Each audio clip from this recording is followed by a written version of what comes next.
Début du chapitre 18 du Tanya, chapitre Chai.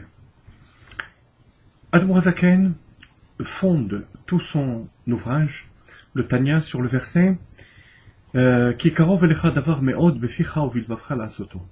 Car la Torah, les mitzvot, l'amour de Dieu est proche de ta pensée, parole et action.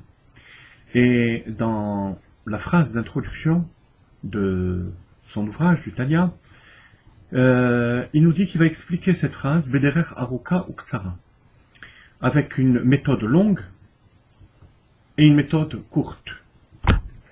On peut interpréter cette phrase en disant que la méthode longue elle-même est courte parce qu'elle va aboutir, ou bien en disant qu'il va y avoir deux méthodes dans ce livre. Et c'est le cas. La première méthode est développée jusqu'à la fin du chapitre 17. C'est la méthode longue.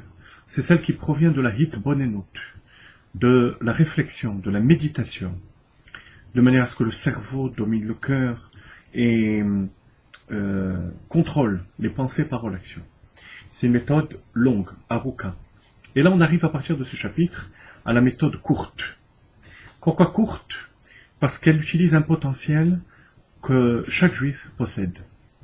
Ce potentiel s'appelle la ahava mesuteret, l'amour caché qui se trouve dans le cœur de chacun. Il suffit de dévoiler cet amour pour se rendre compte que la Torah, les mitzvot, la tchouva, l'amour d'Akadosh Baruch Hu est quelque chose de tout à fait accessible. C'est court parce qu'il s'agit d'un potentiel qui est à l'intérieur de nous. On y va à la page 76 dans l'édition bilingue, Perek Yutret Ultosefet Bi'ur Ba'er Hetev, pour expliquer avec encore plus de détails. Milat me'od shebe pasuk ki karov elecha davar me'od. Le mot me'od, le terme me'od qui veut dire beaucoup, très très proche de toi. Ça ne peut pas être uniquement le chemin long qu'on vient d'expliquer, même s'il est court dans le sens qu'il aboutit, mais c'est quand même un chemin long, alors que le verset dit karov me'od, très proche de toi, très accessible. Tsarich leda ne'emana. Il faut savoir de manière sûre, que même quelqu'un qui a une connaissance et un esprit étroit, limité dans la connaissance de Dieu, et qui n'a pas de cœur capable de saisir la grandeur de Dieu, de ressentir cette grandeur. Les holid mimena dechilou urchimu, pour engendrer une véritable crainte, un véritable amour de Dieu. Afilu bemocho udvunatu levad, même dans son cerveau. Parce que rappelez-vous, dans le chapitre 17, on avait expliqué que chacun a le pouvoir d'engendrer au moins dans son cerveau cet amour de Dieu. Et si quelqu'un n'arrive pas, il a beau essayer de s'approfondir, il ne va pas engendrer de véritables sentiments, ne fût-ce que dans son esprit. Afal piken, malgré tout, rien n'est perdu. Karov elav hadavar me'od, la chose est très accessible. Lishmor ve'la'asot kol mitzvot haTorah v'talmud Torah keneged kulan, bepiv ou bilvav mamash. L'amour de Dieu est très proche de sa parole et de son cœur.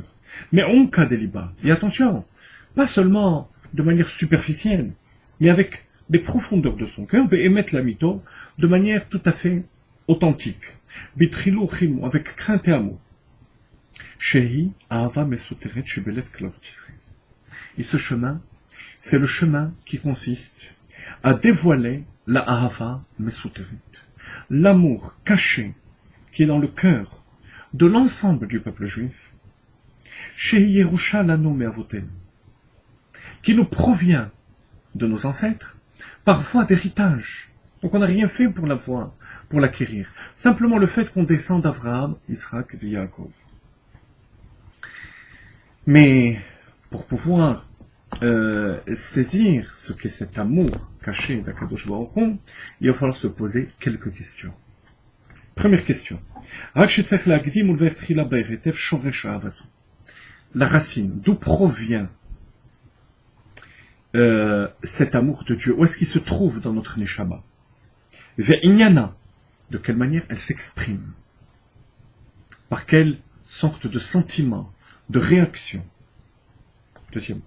Troisièmement, Yerushalayim. Comment est-ce qu'elle peut passer par voie d'héritage? On peut transmettre par voie d'héritage des traits de caractère, mais une relation d'amour de Dieu. Le père peut avoir cet amour de Dieu et le fils non. Comment est-ce qu'on peut dire que cet amour de Dieu, cet amour caché, est transmis par voie d'héritage? Et comment est-ce que la crainte de Dieu se trouve inclue dans cet amour? Parce qu'il faut l'amour et la crainte, rappelez-vous, les deux ailes pour que l'oiseau puisse voler.